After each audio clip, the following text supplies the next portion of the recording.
This is the current federal tax developments for the week of July the 15th, 2024. Current federal tax developments are brought to you by Kaplan Financial Education and by your state society of CPAs. Ed Zoller's coming to you again this week from Phoenix, where it's nice and warm. And we're going to look at a few things this week. It's been a big week for the beneficial ownership information reporting. We're going to talk about a couple of big developments there and one more S corporation problem, shall we say. But we're first going to start out with the fact that FinCEN has just issued revisions to the frequently asked questions, going to end up adding 3 new questions and revising 1 answer. So we'll talk a little bit about that and how it works out. We also have what's probably one of the bigger things that happened this week was the New Jersey Committee on the Unauthorized Practice of Law released a letter outlining when CPAs and EAs can go ahead and prepare or file the beneficial ownership information reports under the Corporate Transparency Act for clients without necessarily needing the assistance of an attorney. That is, when it would not be considered the unauthorized practice of law for a CPA or EA to offer that service to their client. That's been a matter of concern, but so far we've had very, very little guidance on it. Now we actually have, again, it's only one state, but at least we have a state that gave us some guidance on how that's going to work. And then finally, we're looking at another private letter ruling comes out that is issued for S corporation where it had trusts as shareholders and the trustees missed their ESBT election date. In fact, in this case, it was 2 separate waves of changes that effectively should have required ESBT elections at the time, none of which got made. So we'll talk a little bit about that and why we continue to see this problem.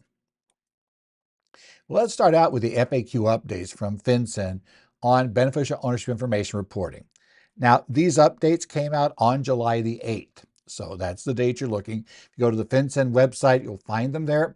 You'll also find a brand new PDF if you like downloading the PDF of the FAQs. There's a brand new PDF dated July 8th, which is how I track when they add something, because then it always shows up and you can go figure out what it is by looking for the entries that either were updated or added on July 8th. So it's easy to find. We're just looking for those inside that group. So as I said, they added 3 more Q&As to the website. And these deal with issues that relate to the January 1st, 2024 effective date, and also, therefore, whether filing is required. Is a report required for an entity that's not otherwise exempt and would be required to file? For entities that were formed before the date the bill was enacted, which is back in 2001, entities that ceased to exist before January 1st of 2024, and a definition of what cease to exist means. And then finally, entities that were in existence during 2024 that ceased to exist before their initial filing date and whether they have to file. So those, by the way, and especially that last one, is a big question that I think a lot of people had about, well, what if we terminate it? What if I accidentally let's say we form an LLC, the client gets started, and then decides, they went online, they formed it, then come back and finally talk with the attorney and us and decide, I'm not going to use this thing, and just go ahead and get it formally terminated. Do they still have to report? Probably not going to like the answer, but we'll talk about that answer when we get to that, what FinCEN said about that particular issue. We also got an updated answer to the question on Indian tribe-owned entities, fully or partially owned by an Indian tribe, and how that affects the reporting issues. So effectively, let's start out then with the first question, which is, this is question C12. And in fact, you're going to find the 3 new ones are C12, C13, C14. And this question asks, do beneficial ownership information reporting requirements apply to companies created or registered before the Corporate Transparency Act was enacted, which was back on January 1st of 2021? And, the question is obvious. It's like, well, I didn't know these rules existed. We formed this entity. There was no such reporting rule. Like, for instance, here in Arizona, the only reporting is you have to report on initial formation about owners, but you don't need to report anything after that date. And I mean, can they really force me to report things now when I thought I had put together an entity where it didn't need to be reported? Remembering that this is for law enforcement, I think you know your answer very quickly, right? They're concerned people were forming these things in order to hide criminal activity. And that was the motivating factor behind why they pushed these through. So if you believe that's happening, if you believe it's being used for, let's say, child porn, it's being used to smuggle drugs, it's being used for all kinds of wildly illegal activities, then yeah, you're not going to let them get out of it just because they came in early. And as you expect, that's what the answer comes down. Yes, it doesn't matter if you existed before January 1st of 2021. Beneficiary ownership information reporting requirements apply to all companies that qualify as reporting companies, regardless of when they were created or registered.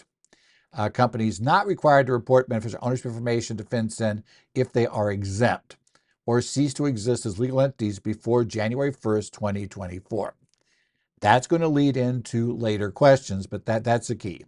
So essentially, if you have an entity, whenever it was formed, if it's in existence on January 1st of 2024, or it comes into existence in 2024, right?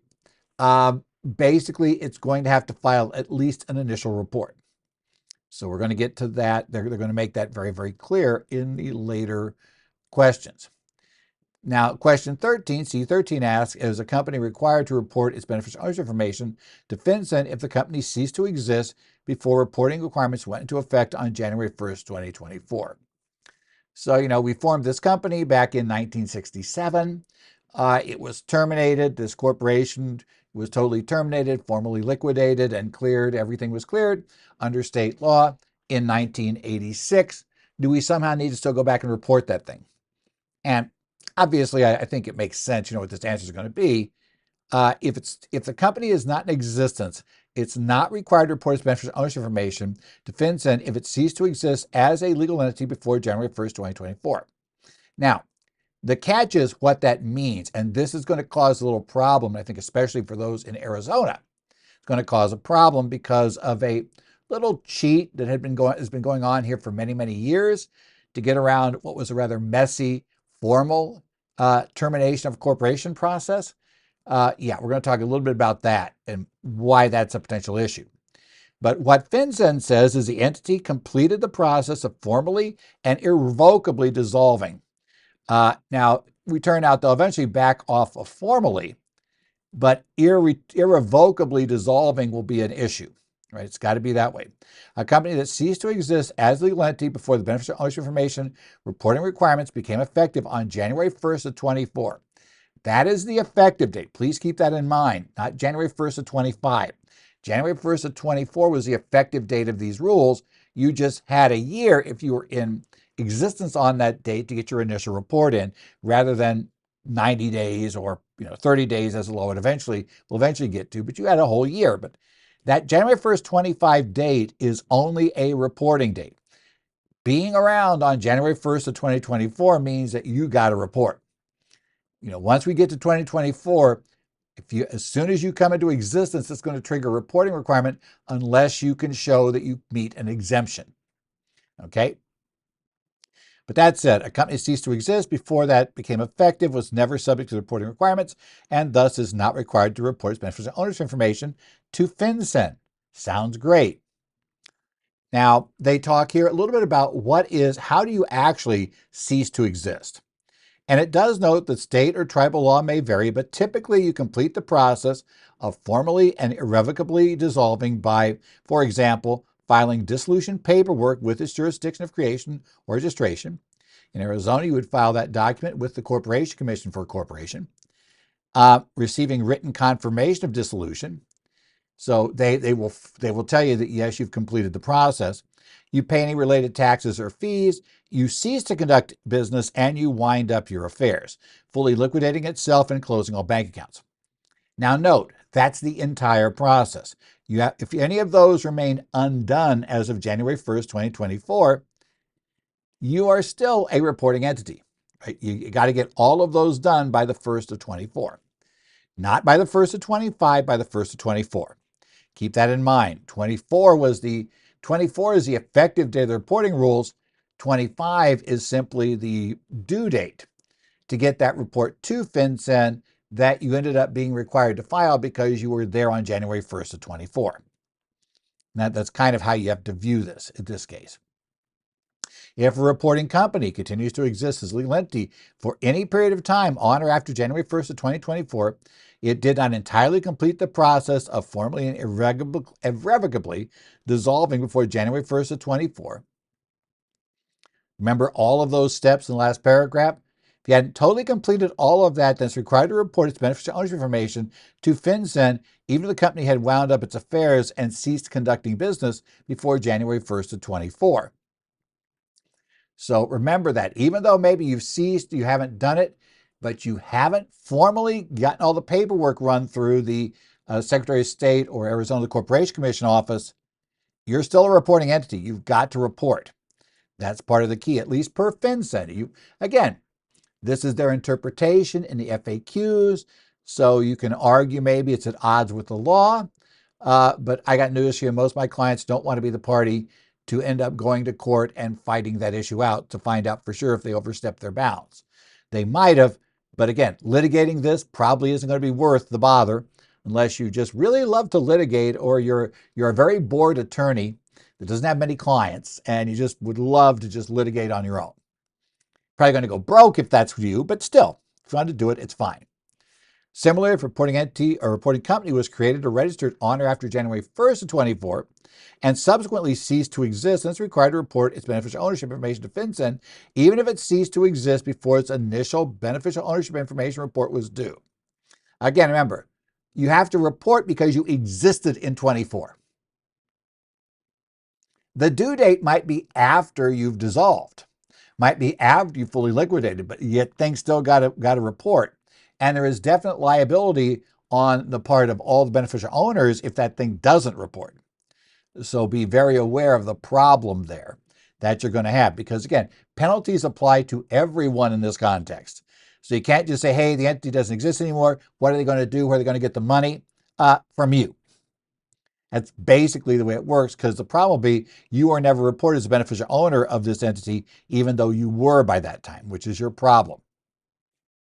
For specifics on how to determine when a company ceases to exist as a legal entity, consult the law of the jurisdiction in which the company was created or registered. A company is administratively dissolved or suspended because, for example, it failed to pay a filing fee or comply with certain jurisdictional requirements.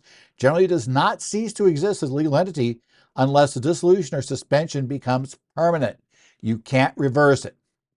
Now, as I said, well known in Arizona that a lot of corporations have been dissolved over the years by going the administrative dissolution route. And by that I mean you simply don't pay the $45 fee. Now, unlike in some states like California, where that's not going to really save you anything, they're going to keep piling up, minimum tax fees forever until you formally liquidate the thing.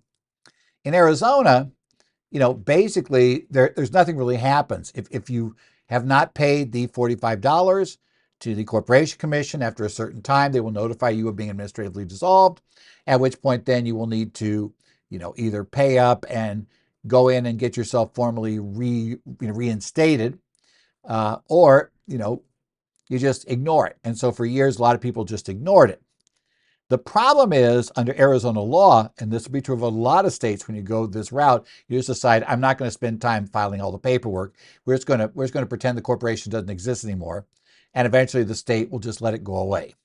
As I say, that's dangerous to do in California, but it's been normal activities in other states.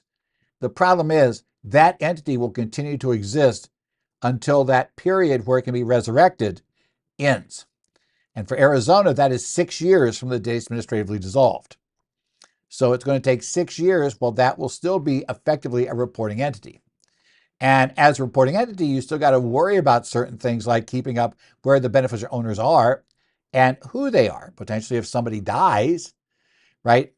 And that share is still held in there. Let's say for Arizona State, for estate planning purposes in Arizona, generally people who've seen the attorney are using revocable trusts for that purpose. So living trusts have become irrevocable at death. Well, those shares will just move to the trust and it will have a new beneficial owner likely, if not immediately, probably immediately because of the trustee, but shortly thereafter. I mean, there's a reporting event.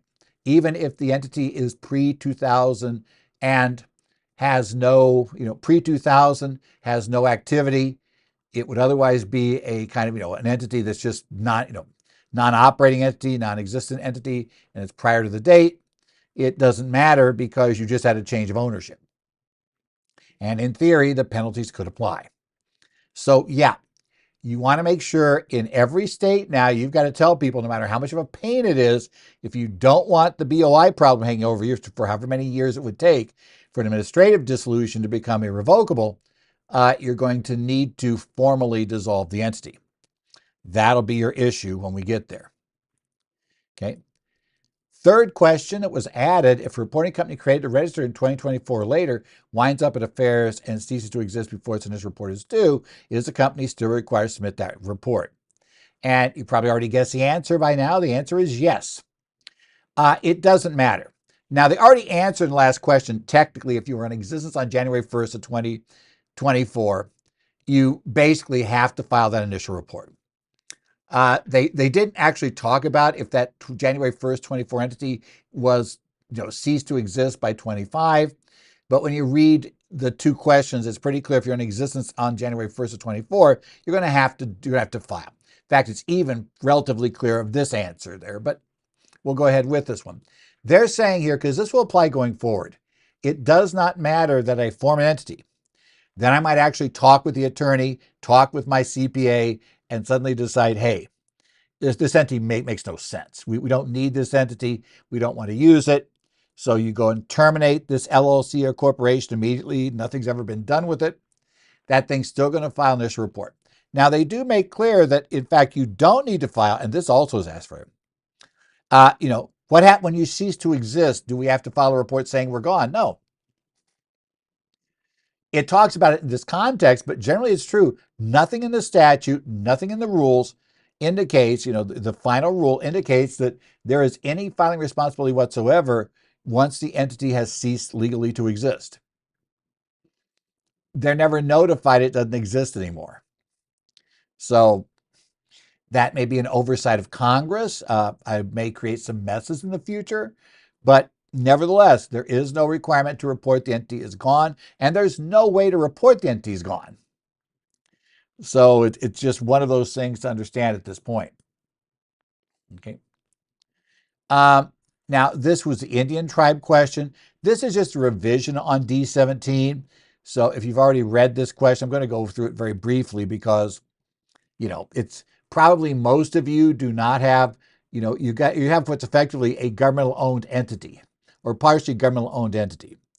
And to a large extent, the fact it's an Indian tribe instead of a state, city, county, whatever, not going to make a major change to these things. But apparently there was some questions, so they clarified it, right? They told you that if an entity fully or partially is owned by an Indian tribe, how does it report its beneficial owners? Well, it talks about the nature of the entity owned by the tribe. This informs determination of whether the entity is a reporting company that must report beneficial ownership information. Remember, if it's not a reporting company, we don't care about beneficial owners. You have to keep that in mind. So it then reminds us that a reporting company must report its beneficial owners who directly or indirectly exercise substantial control of the reporting company, and individuals who directly or indirectly own or control at least 25% or more of the reporting company's ownership interests. So the tribe itself is not an individual. It should never be reported as an entity's beneficial owner, even if it exercises substantial control and owns or controls 25% or more of the entity's ownership interests. Entities in which the tribe have ownership interests may still have to report one or more individuals as beneficial owners in certain circumstances, but the tribe will never be, just like the city of Phoenix will never be, a beneficial owner, right? We don't care about entities. This is looking for individuals. Like I said all along, we're looking for people they can throw in jail. You can't throw in jail, the tribal government. You can't throw in jail the city government or the state government. So we need people we can throw in jail, right? That's basically the point of this, is where we're looking. Now, if the entity is a tribal government authority itself, that's not a reporting company. It's a governmental authority. Governmental authorities are not reporting companies, right?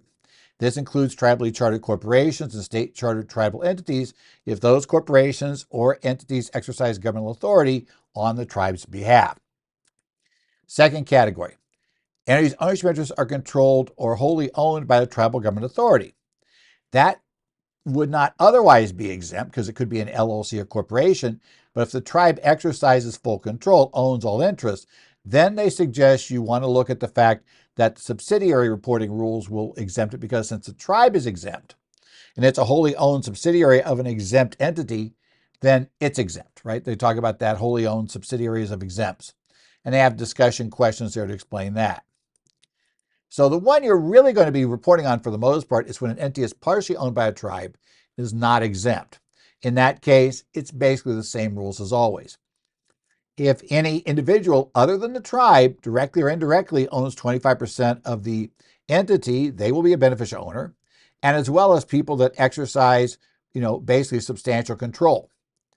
And they explain that if they in fact own those interests through an exempt entity or a combination of exempt entities, then a reporting company can report the name of the exempt entity or entities in lieu of their individual beneficial owner information. That's question D12 as that information. So again, updates to the FAQs. I've warned you before, you've got to keep your eye on that site because they keep adding things to it, right? These are the most recent additions on July 8th. Okay. And they also remind you to go look at the small entity compliance guide, and fine, that's there. Now, the next development is something that is unique. It's not just like they added a few more FAQs. On July 9th, there was a letter from Carol Johnston, Committee Secretary Counsel for the New Jersey Committee on the Unauthorized Practice of Law, which is appointed by the Supreme Court of the State of New Jersey, to Alicia Johnson. Sorry about that, I clobbered her name. Who's the CEO and Executive Director of the New Jersey, wrong state, Society of CPAs. Right? This is from UPLC docket number 01-202. And this letter is a rarity. In most cases, we've had lots of discussion of the unauthorized practice of law. Right? There's been all these discussions. Whenever we do BOI, and I do a BOI course, we tend to end up talking about, is this the unauthorized practice of law? Is it not the unauthorized practice of law? Or is it somewhere in the middle? Okay. So, but we've had very, very little in terms of formal guidance. If you actually look at unauthorized practice of law issues in the various states, you're going to find that there normally are not a huge number of cases. There's very, very limited regulatory guidance of any sort that's out there. And, it's just unclear. And to a certain extent, that unclarity helps in the terms of the entities, the enforced entities, and to be honest, in terms of, the idea of whether or not only an attorney can do something. You can argue that, basically regulatory agencies become captive of basically those they regulate. That theory has been around for quite a while. And under that theory, of course, this kind of uncertainty makes it easier because nobody else knows, what they can compete on. So discretion being the better part of valor, people just don't do those things, is the theory about how it works. So not surprisingly, we have not seen a whole bunch of states come out with clear guidance about what is or isn't the practice of law when we're talking about the CTA BOI reports. And not also surprisingly, we had the insurance companies initially suggest they wouldn't cover anything if you did it, and suggest that it's just no way, sorry, it's, and say magic letters UPL.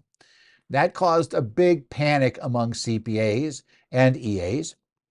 And I think, unfortunately, it's probably an unnecessary panic, not because there's not a UPL issue in here, because there is, but because we ignore the same UPL issue in a ton of other things that we're just used to doing and that nobody cares about anymore because they've always done it in their practice.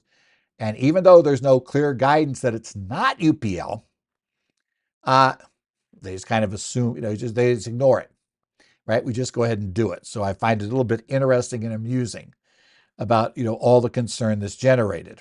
I think the line is one that's not that difficult to work with, and it's a line you should be working with in topics outside of the BOI. But let's talk about this letter that was issued. So it's a formal letter from the formal committee, so it carries some weight behind it, right? Now, the New Jersey Society of CPAs has asked whether CPAs could prepare and file BOI reports under the Corporate Transparency Act for clients? Can they offer that to the public? Or is that the unauthorized practice of law? Or is the answer somewhere in the middle? Hint, it's that last choice. Somewhere in the middle is what this committee decides. Okay. And while this only applies to the state of New Jersey, right? Remember, unauthorized practice of law is a state level question, and every state has its own set of rules, regulations, and options that they can choose to enforce. I said quite often very unclear rules, regulations, and options, but still, it's there. So generally, you have to remember that your state may be different, and you need to keep track of updates that go there. What you might hear about your state if anything formal comes out like this for your state.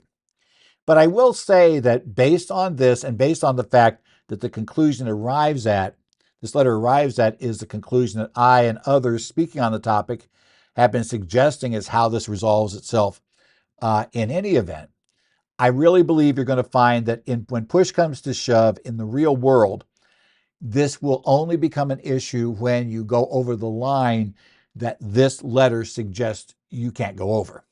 And my take is you better not go over because you're going to be violating not only potentially the UPL statutes, but you may have some discussion with the State Board of Accountancy, even if there's no UPL charge against you, because you're going to have had inadequate technical competence to have taken on the engagement.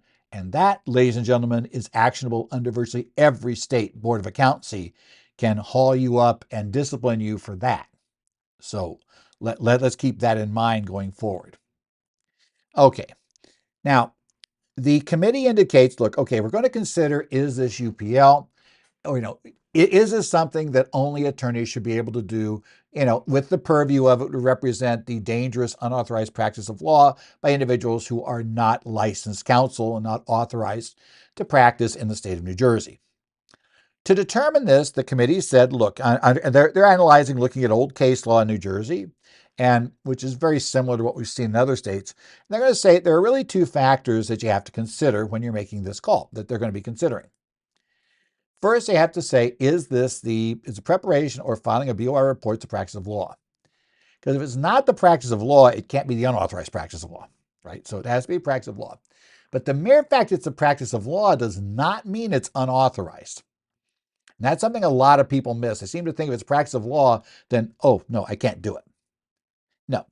As they said, if we determine it's a practice of law, the next question is it in the public interest to permit non-attorneys to prepare the forms, considering where the public needs to be protected from the activity of those who are not attorneys performing this service, or is it in the public interest to not restrict this service to just attorneys? And that second question is the more interesting one of the two.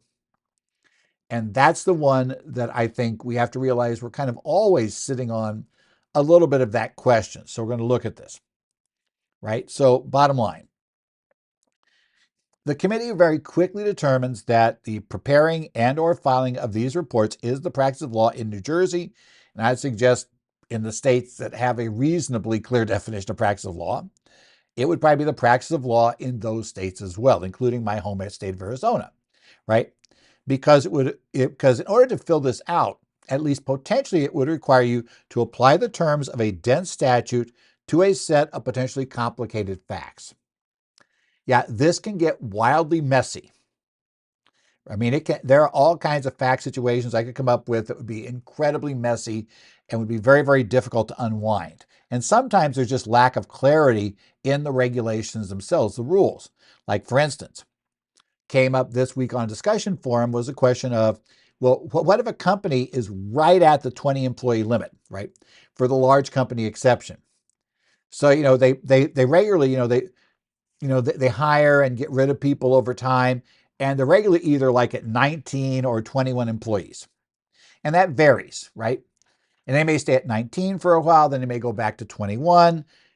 Okay, so how do we handle that? Because whenever their employees are on whatever the count's supposed to work, basically below 20, they are no longer exempt and they would need to have a current report in. And that includes if they had been exempt and they drop back under that limit, they have to file then a report saying, hey, we're back in here, we're reporting again. And similarly, if they go above that limit, they're also required to file a report saying, hey, we're exempt. So, it's a real question. And what's not clear is we are told to use what's essentially basically the applicable large employer rules of the Affordable Care Act. But when you get into the FAQs for FinCEN, you discover that, well, you're not really using those rules. Well, you are and you aren't, because one of the key parts of those rules is there's an aggregation provision where you aggregate related employers. But FinCEN said, no, no, no, no, no. We don't aggregate for this purpose. We ignore aggregation, even though we do count aggregation for the revenue test, the gross receipts test. We aggregate there, we don't aggregate here, which is weird, but okay, that's how it works. So the question becomes, how much of the other rules under the Affordable Care Act's ALE test for full-time employees, how many, do we follow all the rest of the rules, or are we doing different ones? And I think a key one that comes up is, generally, you count employees on a month-by-month basis. Fine. But then what you do every year, because again, under the Affordable Care Act, we only care if you're in or out for this year, and under the Affordable Care Act, it's based on your average numbers of employees the prior year. So we just perform this test annually. Well, that could be an interpretation. We just do this once a year, so we'd only worry every year we'd rerun the test using 12 months under the standard calculation in those regs for 12 months. And then that's it. So we could only be swapped once every year based on this. And that is the only way to run the revenue test. They already tell you that for sure. But the flip side of it is, look, you do a monthly computation. So the question would come up, is in fact the 20 employee test conducted every month? So, because I do that, I can compute that instantly when the month is over, have access to the payroll records, I know what the hours are. And I start looking at people who have 130 or more hours, and count those up. That's my number of full-time employees under the safe harbor, which is probably the thing most people are going to use anyway. So then I know if I'm above or below 20 for the month. And again, full-time employees is tested on a monthly basis under these rules. So clearly, we're not going to really test it under any shorter period. But is it monthly or is it annual? And I'm not sure I'm going to give you a clear answer for that one. That might be one where, in fact, that's one where you might need legal training to try to discern, because this isn't the IRS issuing this rule. It's FinCEN borrowing the IRS rule, but then incorporating it into their own rule, which, how's FinCEN going to interpret this, and what are they going to do? So that's where it could be complicated. But again, there aren't many employers that are going to sit right on that number and keep going above and below constantly. Vast majority of employers are going to be well below 20. You're going to be below 20. We always know they're below it, like my accounting firm here, or they're going to be well above it, and they know they're always well above it, like Walmart. Okay. So what they said was, the committee said, this is the inquiry, it's not just whether all such preparations, or is there, do we need to protect the public in some way, shape, or form? And the answer is, should be allowed to do this. And our key test is, they note that, in fact, the majority of these reports are going to be not the complex ones, are not going to be super complex reports. That's important to understand. The vast majority of reports are going to be very, very simple and straightforward. So the point becomes, now there's not all these weird things to interpret. It's a single member LLC that has one owner, who's the only person involved with this thing in any way, shape, or form. The committee says that is dirt simple. The only beneficial owner is that guy, right? And it doesn't take any severe legal training. It doesn't take huge amounts of legal training to figure that one out. You don't need to be an attorney to make that determination. So now we're going to take a look at that side of the equation, okay? Now, they go back and they look at some historic cases and rulings they've made. They start out with a 1986 case brought by the New Jersey Society of CPAs that raised the question of, could CPAs prepare and file New Jersey inheritance tax returns? Right? New Jersey has an inheritance tax. They also used to have an estate tax. I think technically they still do, but it's 0% rate. It's a weird way. It got out of the law without getting it out of the law, so you could restore it by just changing the rate. But they have an inheritance tax. is preparing a New Jersey inheritance tax return the practice of law?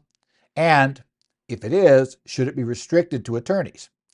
Now, I suspect most people listening to this broadcast would say, hey, no. CPAs, EAs should be allowed to do that. That's a tax return. That's what we do, right? That's exactly what we do. Attorneys, get out of the room, right? It's not your thing. Well, or at least you'll fight a little bit over whether it's your thing. But it was a real case back in 1986. So in the case of in reapplication of New Jersey Society of CPAs, which is a case cited there from 1986, we had basically the New Jersey Supreme Court decided if CPAs should be allowed to prepare these returns, or is that the unauthorized practice of law, UPL. Okay. Now, the court ruled again, this is the practice of law. It is applying, again, same basic test. It is applying a complex statute, interpreting it, providing legal advice, etc. And because of that, that would make it the practice of law. But they ended up ruling on much the same basis that, well, CPAs and EAs have training in the area. They have expertise. And to be frank, some of that expertise is expertise an attorney might not have, especially when we're dealing with entities, with accounting provisions, and various other valuation problems and things like that. Not really something in law school you're going to have tons of training on. So we need the other expertise to come in. CPA may not have direct training on it, but they're going to understand those concepts probably a bit better, even there. But it's really tough to argue that business valuation is somehow the practice of law, right? It seems to be in a whole different category. So maybe they're there. So what they decided was, well, it is practice of law because you have to decide, an inheritance tax usually have different classes of beneficiaries. And if you leave it to the right people, you don't pay any tax. You leave it to the wrong people, you pay tax. And you may have different categories of wrong. And if you're in the wrong category, you pay a really high tax rate. If you're in the not really that badly wrong category, you pay a lower tax rate, etc. And there may be interpretations of how people fall into those categories, or how certain property is subject to special rules or is taxed, and what's considered part of the estate, and what's considered part of the inheritance, taxable inheritance, and what's not. So what they said was that CPAs should be allowed to do this because, again, it's not obvious it's outside their expertise. It's not obvious that an attorney's expertise is absolutely necessary in every case to handle this. But the court said the CPAs do have to tell clients that a review of the return by an attorney would be advisable. And that point is, that they're still saying it is a practice of law, and the client needs to make an informed choice to not make use of an attorney, right? So you need to at least tell them that an attorney could do this, and there are some areas of training that the attorney is going to have that are outside the background of the CPA or EA. Okay, fine. May or may not like that ruling, but you've got it, right? So, and the court said in doing this, they noted that any limitation on the practice of law must deal with the overlap of professional disciplines. Reality is, we have a definition in every state of what's considered to be the practice of accounting. And certainly in Arizona, the practice of accounting would include, things like preparing if we had an inheritance tax return, would include that sort of thing. That'd be part of the practice of accounting. And we have the Arizona State Board of Accounts, you have the Arizona Supreme Court, right? Who, the Supreme Court's in charge of attorneys and the Arizona Board of Accounts is in charge of accountants. I mean, otherwise you may end up with this weird thing where if each one says you have to have our expertise to do this, then yeah, not going to work. So, we end up looking at that and kind of working with it. We see what we can do, right? And although it's not stated, arguably a number of BOI exemption rules involve the practice of accounting, like gross income for large entities is definitely a practice of accounting rule, right? It makes a difference there. So that is a key factor when we look at this, how we end up working with it, how we end up handling it. So we need to understand that particular rule, right? That's going to be one of those key issues. And we could end up with no one being able to give advice absent consideration for that overlap. If we don't take that overlap into consideration, then we may end up with, well, you need to be a licensed attorney and a licensed CPA and maybe a licensed business valuation person. and nobody has all of those, or at least maybe 3 people do. So it's a little different structure, right? Letter also refers to the committee's opinion granting non-attorneys limited right to draft corporate documents. UPL Opinion 47 from 2011 was considered, right? And what they considered was, is there any demonstrable harm from allowing a non-attorney to perform this service? They had to take into consideration the cost savings to the public of not limiting it to just attorneys. They had to take into account that people were making the voluntary choice to use a non-attorney, and they should have the right to make that choice. And finally, did the client understand the risk? And if all of that is true, then they can figure out if it's okay for that to happen. And again, in this case, they ruled that, as long as you told them, they should consider having an attorney involved in the drafting, is fine, right? Perform that, advise about the advisability of getting the assistance, but they could still be involved in performing that action. So to apply this to BOI, they decide the public does need some protection due to the fact that there are complexity of some matters under the Act. There are significant criminal and civil penalties involved. And the complex filings that require a lawyer's judgment, training, and expertise. There are some BOIs that only an attorney should touch. Okay. However, most BOI reporting situations are simply not complex, right? A knowledge of an attorney is not required to properly complete the form, right? They're very simple. It's obvious who the owners are. It's obvious who controls it. Not that difficult to figure out. In such cases, there would be a significant cost savings to the public by not requiring everybody to have an attorney assist them if they need any assistance, because a lot of people are just going to be not comfortable, right? They're going to want somebody to fill out a form. They're confused by it.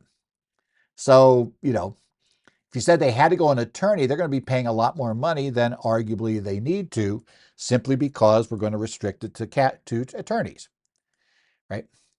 They did say there's insufficient information yet to determine if those entities, right, those doing BOI, who had to do BOIs by reports, are aware of the risk of using a non-lawyer, because we don't really know what those risks are yet. The Act is too new to really make determination about, where are these nice bright lines to draw. And frankly, a lot may depend on how FinCEN decides to enforce this. So based on that, the committee concludes that a New Jersey licensed CPA or EA can engage in this conduct if the CPA or EA notifies the client it may be advisable to consult with a lawyer. And specifically, the committee relies on the professionalism of the CPA or EA, to recognize when a filing is complex and is in the client's interest for an attorney to be retained. Now, that last point is simply required. It's not just required by the ruling. AICPA Code of Conduct Ethics Section 0.300.060.04 requires a CPA to assess your competence and the firm's competence to perform the service in question and make a referral or obtain a consultation when the engagement exceeds the personal competence of a member or member's firm. And that particular ethics thing is there on the screen. Notice the underlined italicized portion.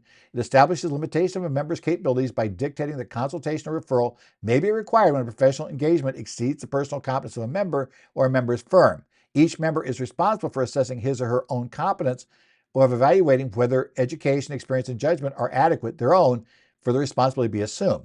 You did not go to law school. There is going to be some issues here. You did not have training in, weighing all the historical case law. You probably don't have the resources to look at all that case law, even if you had the competence to do it. So you need to refer a complex one out. Fairly clear, right? Compliance with this is required often either by direct reference to the Code of Conduct by the State Board of Accountancy Regulations, Arizona Accountancy Rule R4-1-455.A, and New Jersey NJAC 13:29-3.19. Both incorporate the AICPA Code of Conduct, basically. Unless it's against state law, unless it goes against the state law itself or the rules of the board, it's considered to be binding on you. And sometimes, even in New Jersey, they have an explicit regulation that requires you to do the same, right? So that's there. This is in line with what carriers have been suggesting, what many have been suggesting all through this. Myself, Jim Hamill, who I heard lecture in New Mexico, made the same comment of, the simple ones the CPA probably can do. It probably should be doing. CPA or EA should be doing if the client themselves is not comfortable in doing it. But as you get to more complex ones, you really need to be referring this over to counsel. So simple BOI reports where the client wants assistance can be handled by the CPA or EA, but as CPA or EA has got to be aware of when the matter has strayed into legal analysis and may require the client to seek legal counsel. While we may not be legal experts, we should be able to recognize when this thing is something we're in over our head on. So that's going to be key, right? It's also to be sure anybody in taxes document they've informed clients of the need to do this. Because especially now with what FinCEN said about CPAs and EAs helping clients do this, what this letter is now saying and where the insurance carriers are going, you could be in trouble for not having informed a client about these rules. So be there. And remember, the real problem is not the legal issue for practice of law. It's trying to figure out how to get the clients to notify us or the attorney or whoever when there has been a change in situation that requires an updated report. Okay. Finally, we have the last of the PLRs, another case where an S corporation advisors appeared to have been asleep at the wheel regarding trust being S corporation. It's a private letter ruling 2024 28001 issued on July 12th. The IRS continues to be extremely forgiving when people blow ESBT elections, which is okay. But they always collect the private letter ruling fee when this happens, so be aware of that. In this case, we have a trust holding shares that went through two separate major changes, right? Presumably professional advice, but somehow missed the elections both times, okay, and had to ask for relief. Originally, the trust involved was 100% grantor trust. That is eligible to be an S corporation, no elections needed, nothing fancy. However, somewhere down the line, the trust was revised to no longer meet the requirement, intentionally revised to no longer be a grantor trust. And it had provisions in it that would allow the trust to be an electing small business trust. Fine, so it was eligible to make the election, but the election was never made by the trustee. Okay. But it gets worse. So the S election is already terminated here, but let's keep going. Further down the line, the trust was then subdivided under terms of the trust into 4 separate shares, creating separate shares subtrust under IRC section 663C. Again, these separate shares met the requirements to be treated as an ESBT. But again, since they're considered effectively for trust, we need new elections. We didn't have any to begin with, so I guess maybe we won't say new, we just need an election. Again, though, none of the trustees made the election, so the election was not made. So even if the election had been terminated, it would be terminated now. Eventually, the S corporation noticed the problem. Probably often it's due to a due diligence review when the pros sale to a larger entity where they want this fixed. And the corporation files for a PLR to retroactively restore S status, paying legal fees probably and fees to the IRS for the letter ruling user fee. The IRS agreed these terminations were inadvertent. They agreed to restore the S status, continue on the ESB elections being timely filed by the deadline in the letter. And so you get out of it, but you pay quite a bit. Clearly, there's a big problem in this area because these rulings keep on coming and the situations are just getting worse. They're getting wilder. If you are involved in trust or estate work, make sure you understand the QSST and ESBT election rules, right? If you're near this and it screws up, you're going to be one of the people called in for liability for paying for all that work. Make sure you read the documents to determine if it appears that such an election was contemplated by the drafter of the documents. Make sure you explicitly tell the attorney. You may have an attorney who's simply an estate expert, and it never works with S corporations. I actually had an attorney a few years ago told me that. She said, I don't do S stuff. You tell me that we're doing okay, do the S stuff at this point. Right? It's not my area. Okay, fine. So we of course, were talking to her about the S side of the equation to make sure that we didn't blow the S election. So make sure you understand that. Similarly, if you handle S corporation clients, be sure to inquire about whether any share has been transferred to a trust. A client might not tell you that. Even if it goes to a grantor trust, remember that thing, if the trust is changed, will become non-grantor and we will have a problem, as in this case, right? Make sure you document why the trust is an eligible shareholder. It's the legal owner of it. Why is it eligible to be an S shareholder? And remind the corporation of any required elections by trust shareholders if we ever get, a trust in there. It's important we know if there's a trust that's become a shareholder, even if that trust is revocable, right? And counsel that drafts the estate plan should contemplate having S shares moved to trust really need to clearly inform all parties, including people that will be alive when this shareholder dies, about the implications of the estate plan and the fact that we're expecting it to make an ESBT or expecting the beneficiary to make a QSST election. Please make sure they're aware of that, because it's very obvious we have these documents perfectly drafted to handle this stuff, and nobody ever seemed to know it had to. That's a problem. This has been, therefore, the current federal tax developments for the week of July 15th, 2024. Current federal tax developments are brought to you by Kaplan Financial Education and by your state society of CPAs. Again, we will be back here next week to keep you up. If you have any questions, you can email me, edzollers@currentfederaltaxdevelopments.com. You can also find me on the Connect sites for Arizona, New Jersey, Idaho, Illinois, Minnesota, societies of CPAs.